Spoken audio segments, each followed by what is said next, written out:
Imagine finding out the people you trusted most, your own family, were actively plotting against you to physically endanger your 7-week-old newborn baby, all while smiling right in your face. What would you do if you realized a seemingly innocent family gathering was actually a coordinated trap, meticulously designed to rip your child from your arms, just so someone else could play the sick role of mother?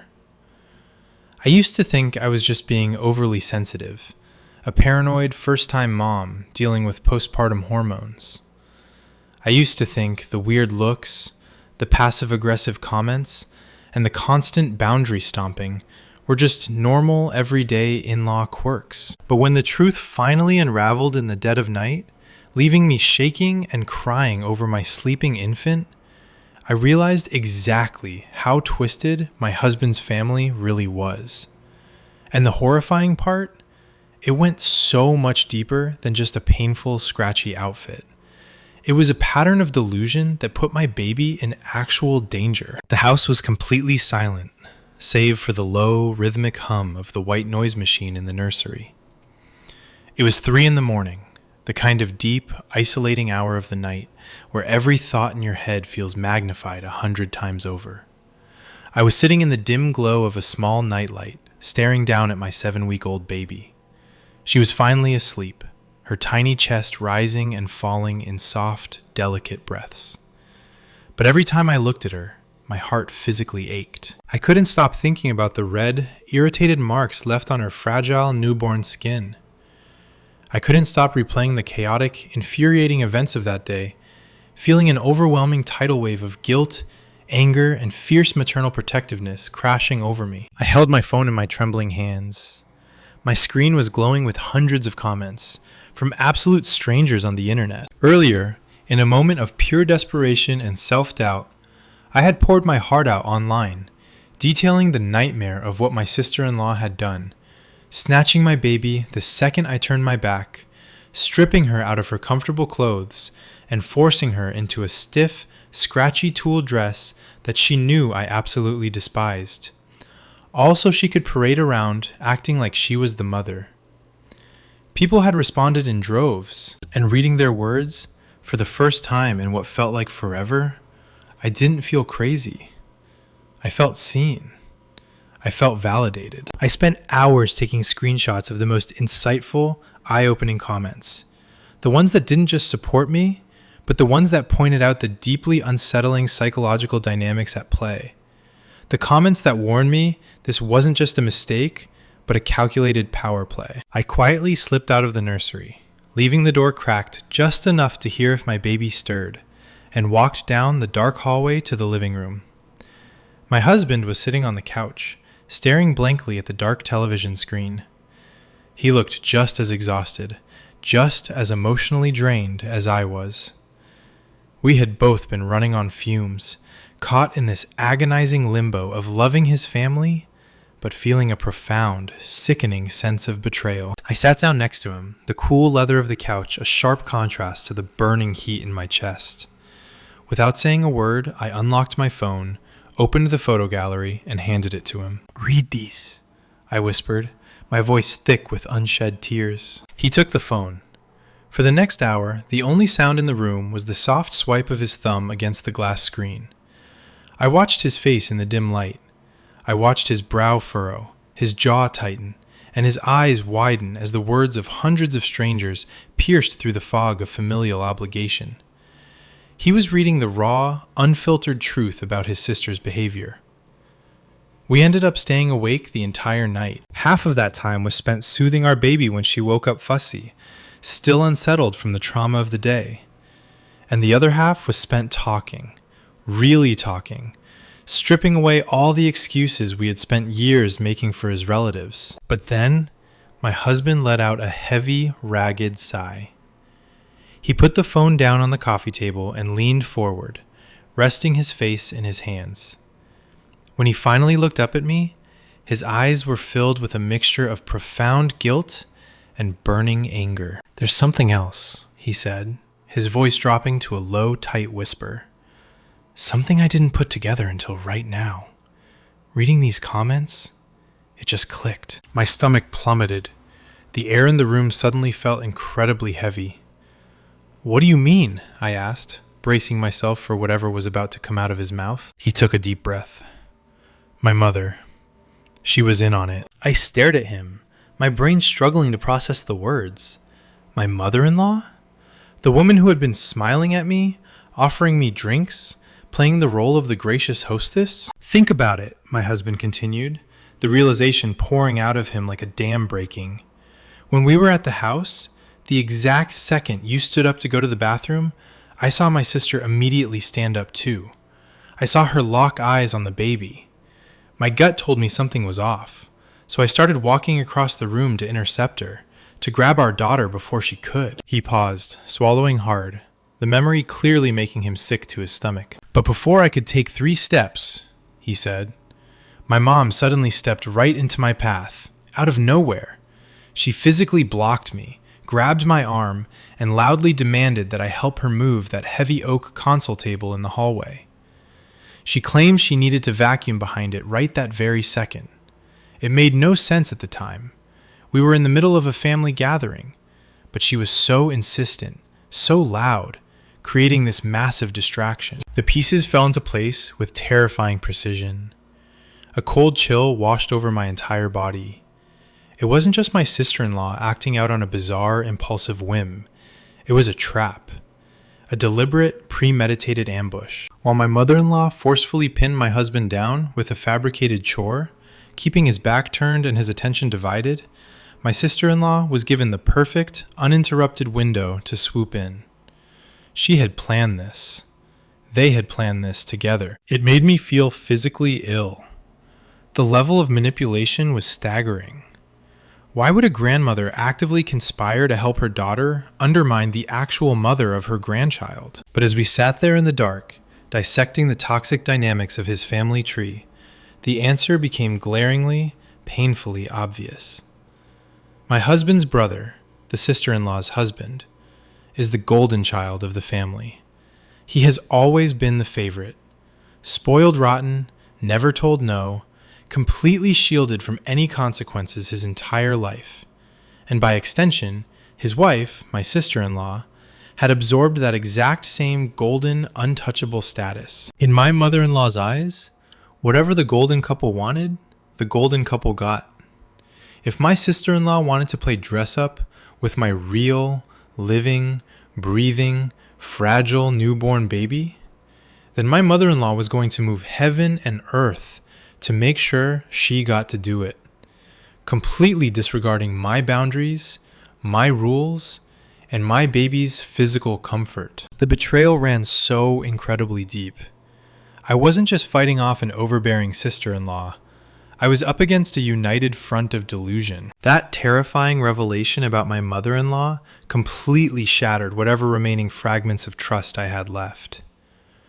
I realized that the safe, secure bubble I had tried so desperately to build around my little family had actually been porous the entire time, leaking toxic interference right under my nose. As the sun began to rise, casting long, gray shadows across our living room, a deeply unsettling feeling settled in the pit of my stomach. A dark, heavy intuition that told me this rabbit hole went far deeper than a single horrible afternoon. Later that day, running on 0 sleep and sheer adrenaline, I couldn't shake the nagging voice in the back of my mind. The level of coordination, the absolute brazenness of what they had done. It felt too practiced. You don't just suddenly decide to execute a coordinated ambush on a newborn baby without a history of crossing massive lines. I needed answers, and I knew exactly who to call. My husband has another sister. Let's call her Sarah. Sarah had gone almost completely low contact with the rest of the family years ago, way before I even started dating my husband. When I first joined the family, I always thought Sarah was just busy, or maybe a little aloof. The family rarely talked about her, and when they did, it was usually with passive-aggressive sighs, painting her as the difficult one who distanced herself for no good reason. But standing in my kitchen, clutching my mug of lukewarm coffee, I finally understood. Sarah wasn't difficult. She was a survivor. I dialed her number, It rang 3 times before she picked up. "Hey," she answered, sounding mildly surprised but warm. We usually only spoke on holidays or through occasional texts, so a random afternoon phone call was definitely out of the ordinary. "Hey, Sarah," I said, my voice shaking slightly despite my best efforts to keep it steady. I need to talk to you about your sister and your mom." I didn't hold back. I poured the entire story out. I told her about the dress, the scratchy tool, the way my baby had cried in pain, the confrontation, the comments online, and the horrifying realization that her mother had actively orchestrated a distraction so the kidnapping by proxy could happen. I expected Sarah to gasp. I expected her to be shocked, to express disbelief that her own mother and sister could stoop to such a deeply disturbing level. Instead, there was a long, heavy silence on the other end of the line. When she finally spoke, her voice was completely devoid of shock. It was just hollow, resigned. "I am so sorry they did that to you," Sarah said quietly. "But I'm not surprised. Not even a little bit." I gripped the edge of the kitchen counter, my knuckles turning white. "What do you mean you're not surprised?" "Because," Sarah breathed out a heavy sigh, the sound carrying years of exhausted trauma, "you're not the first person she's done this to. I am." My breath caught in my throat. "What?" "When I had my youngest," Sarah began, her voice tight with a suppressed anger that had clearly been simmering for years. "He was a really difficult baby. He had severe colic. He was constantly in pain, constantly screaming.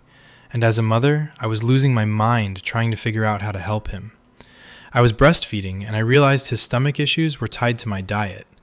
I had to cut out dairy, soy, almost everything, just to make my milk safe for him to digest.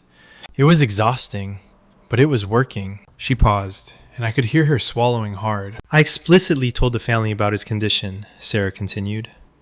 "I explained, in detail, why he couldn't have anything outside of my breast milk or a highly specific, very expensive, hypoallergenic formula.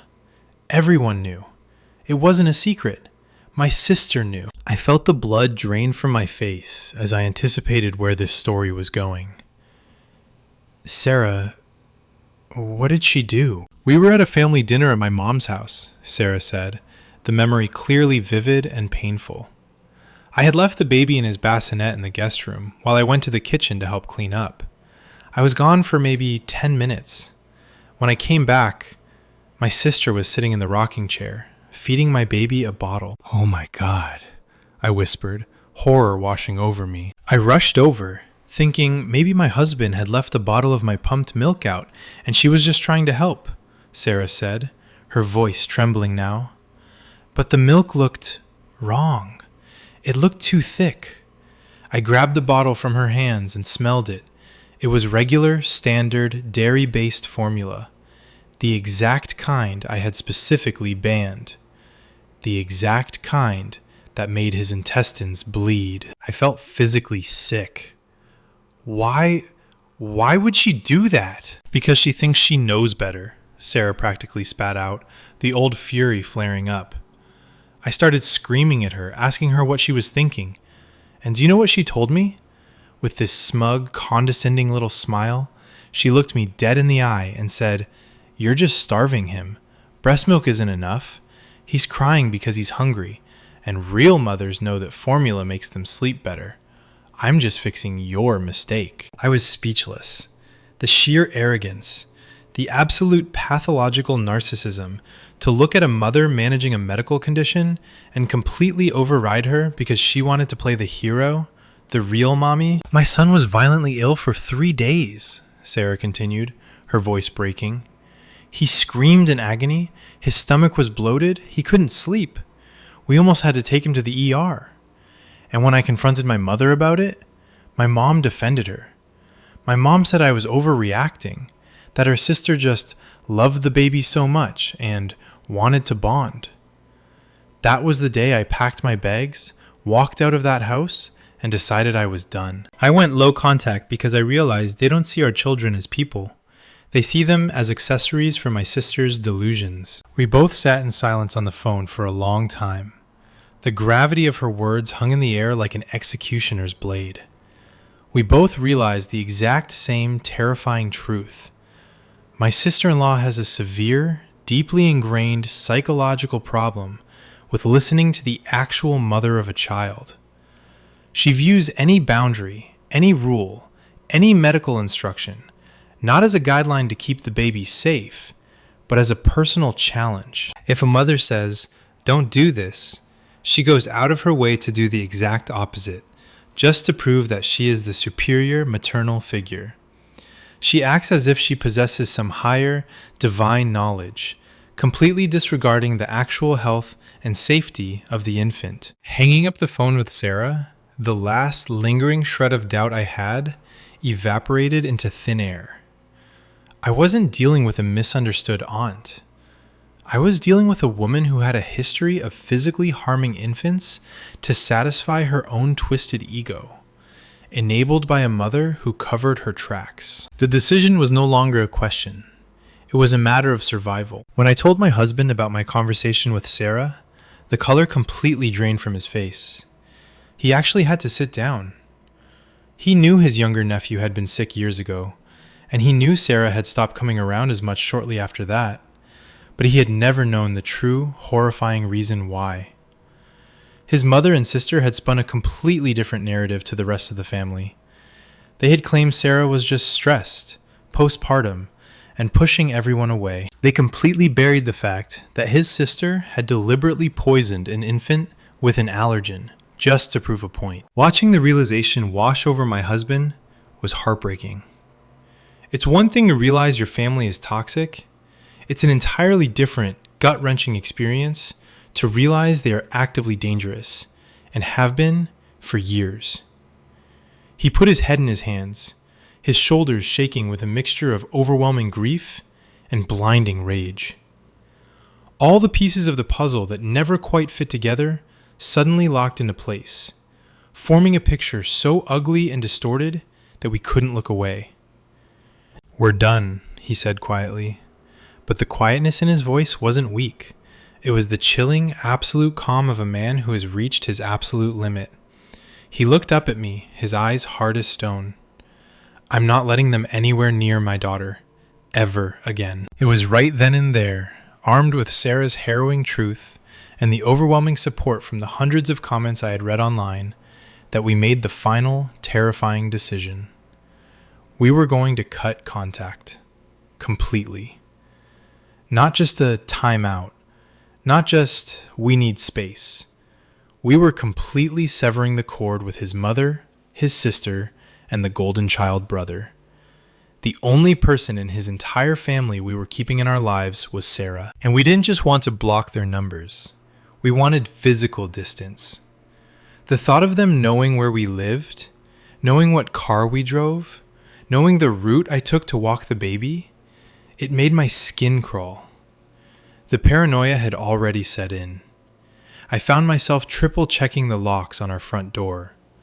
I found myself peeking through the blinds every time a car drove past our house too slowly. The sanctuary of our home had been violated by the knowledge of what these women were capable of. We agreed right then and there. We were going to start looking into moving, far away, somewhere they couldn't just drop by unannounced. But before we could vanish, we had to drop the hammer. We had to lay down the absolute impenetrable boundary. My husband took the lead. Honestly, I have never been more grateful for him than I was in that moment. He knew I was emotionally shattered. I was functioning on zero sleep, crying at the drop of a hat, terrified for my baby's safety. I didn't have the mental fortitude to endure a screaming match with a pair of narcissists. But my husband? He is incredibly strong when it comes to setting boundaries and putting his foot down.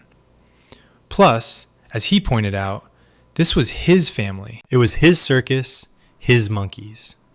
He felt it was his absolute duty as a father and a husband to be the one to slam the door shut and lock it. He didn't call them. A phone call would have just given them a platform to scream, gaslight, and manipulate. He chose to send a massive group text to his mother, his sister, and his brother. He wanted everything in writing, an undeniable paper trail of exactly why this was happening. I stood behind him, my chin resting on his shoulder, as he typed out the message. He didn't mince words. He laid out exactly what they had done. He called out the premeditated distraction. He called out the kidnapping of our baby to play dress-up. He mentioned that we now knew exactly what had happened to Sarah's baby years ago, proving this was a sickening, dangerous pattern of behavior. And finally, he stated clearly and unequivocally that because they had proven themselves to be incapable of respecting boundaries, and worse, willing to physically endanger an infant for their own ego, they were no longer welcome in our lives or the life of our daughter. Effective immediately. He pressed send. The silence that followed was deafening. We stood there in the living room, staring at the phone, waiting for the inevitable explosion. It didn't take long. Less than 2 minutes later, my husband's phone began to light up like a slot machine. Call after call, text after text, an absolute barrage of digital fury. We ignored the calls, but the texts? The texts were a masterclass in delusion. My mother-in-law immediately went into full denial and victim mode. She flooded his phone with long, rambling paragraphs about how she had no idea what my sister-in-law was planning, how she was just an old woman asking for help moving a table, and how cruel we were to keep a grandmother from her precious grandbaby. She completely glossed over the incident with Sarah's baby, pretending it never happened. She laid on the guilt thicker than concrete, claiming her heart was breaking, her blood pressure was spiking, and that we were tearing the family apart over nothing. But the real explosion came from my sister-in-law. She went absolutely, completely, terrifyingly crazy. The mask fully slipped off. She sent dozens of texts in rapid succession, filled with capitalized words, exclamation points, and deeply unhinged ranting. She accused me of brainwashing her brother. She called me a paranoid freak. She said I was completely unhinged, dramatically overreacting, and weaponizing my child against her. She told my husband that I was taking her niece away from her just because of a piece of tool. Just because of tool. Reading those words made my blood boil in a way I have never experienced. She genuinely, truly believed that the entire conflict boiled down to my dislike of a fabric. She didn't understand, or refused to understand, that it wasn't about the tool. It was about the fact that she snatched my child without my permission. It was about the fact that my baby was screaming in physical pain because the scratchy fabric was scraping her delicate newborn skin. But the most chilling text came near the end of her barrage. It was a single sentence that made my blood run completely cold. I am blood, and I have more rights to that baby than she does. I remember staring at my husband's phone screen when that text came through. The words seemed to vibrate off the illuminated glass. I am blood, and I have more rights to that baby than she does. My mind went blank. The sheer audacity, the staggering level of entitlement required to type those words to a child's father about his own wife, the mother who carried, birthed, and nurtures that infant, was something out of a psychological thriller. My husband's reaction was instantaneous and visceral. The color rushed to his face, his jaw clenched so hard I thought his teeth might crack. And without a single word, without giving them the satisfaction of a response or the oxygen of an argument, he blocked all 3 of their numbers. He didn't reply to the mother's manipulative guilt trips. He didn't engage with the sister-in-law's unhinged ravings. He just systematically erased their access to us, one by one. Mother-in-law, blocked. Sister-in-law, blocked. Brother-in-law, blocked. He went into his phone settings and made sure they couldn't even leave voicemails. Then, he went on every single social media platform we had and blocked their profiles, their burner accounts, and any extended family members who we suspected might act as their spies. The digital silence that followed was both deafening and incredibly relieving. For the first time in what felt like a lifetime, the constant, suffocating pressure of his family's expectations and intrusions was lifted off our shoulders. We had successfully built a fortress around their little family. But fortresses, I quickly realized, only keep the enemies out. They don't erase the trauma that happened before the walls were built. The adrenaline that had been keeping me upright for the past 24 hours finally crashed. Hard. The exhaustion settled deep into my bones, a heavy, paralyzing weight. I found myself sitting on the nursery floor, leaning my back against the crib rails, just staring at my baby while she slept. I couldn't stop crying. I spent the next couple of hours just sobbing quietly into my hands. The tears weren't just for the stress of the confrontation, or the fear of what they might try next, or the betrayal of the mother-in-law. They were for the innocence I felt I had lost as a first-time mother. I had spent my entire pregnancy dreaming of a village. I had imagined holidays filled with laughter, grandparents doting on their grandchild, aunts and uncles offering support and love. I had wanted that big, messy, beautiful family dynamic so badly. And instead, I got a calculated ambush. I got a sister-in-law who viewed my baby as a prop, and a mother-in-law who enabled her delusions. The grief of losing the family I thought we had, the family my daughter deserved, was suffocating. But mixed in with the grief was a profound, lingering sense of self-doubt. It's the insidious nature of gaslighting. Even when you have all the facts, even when you have a paper trail, even when another victim like Sarah confirms your worst fears, the seeds of doubt they plant still manage to take root. In my darkest moments, sitting on that nursery floor, the words from a few hateful comments on my previous online post echoed in my head. Mixed in with the hundreds of supportive messages, there had been a small handful of people, 2 specific commenters, who had called me crazy. They had called me a liar. They had accused me of making the whole thing up for attention, or dramatically overreacting to a harmless mistake. How can I be crazy for wanting to protect my baby? I kept asking myself, wiping my tear-streaked face. How is it an overreaction to stop someone from hurting a 7-week-old newborn? I kept replaying the scene in my mind. The image of my sister-in-law holding my tiny, fragile baby, trying to force her little arms into the stiff, scratchy sleeves of that horrible tulle dress. The sound of my daughter's distressed cries, a sound completely different from her usual fussy noises. The bright red, irritated marks left on her delicate skin from the rough fabric. My baby was 7 weeks old. 7 weeks! She couldn't hold her head up. She couldn't speak. She was entirely, completely defenseless, relying solely on me and my husband to keep her safe. My 7-week-old newborn. No amount of gaslighting, no amount of screaming about rights, and no amount of internet trolls calling me crazy could ever erase that truth. I looked at my husband, who had come into the nursery and sat down on the floor next to me. He wrapped his arms around my shoulders, pulling me close. We were both exhausted, emotionally battered, and terrified of what the future held. But as we sat there, holding each other in the dim light of the nursery, listening to the soft, rhythmic breathing of our daughter, I felt a tiny, flickering spark of strength ignite in my chest. We were doing the right thing. The hardest thing, but the absolute right thing. We were breaking the cycle of toxicity. We were protecting our daughter from a family that viewed her as an object, a toy to be played with and controlled. We are hoping the story ends here. We are hoping that the wall of silence we've erected holds strong.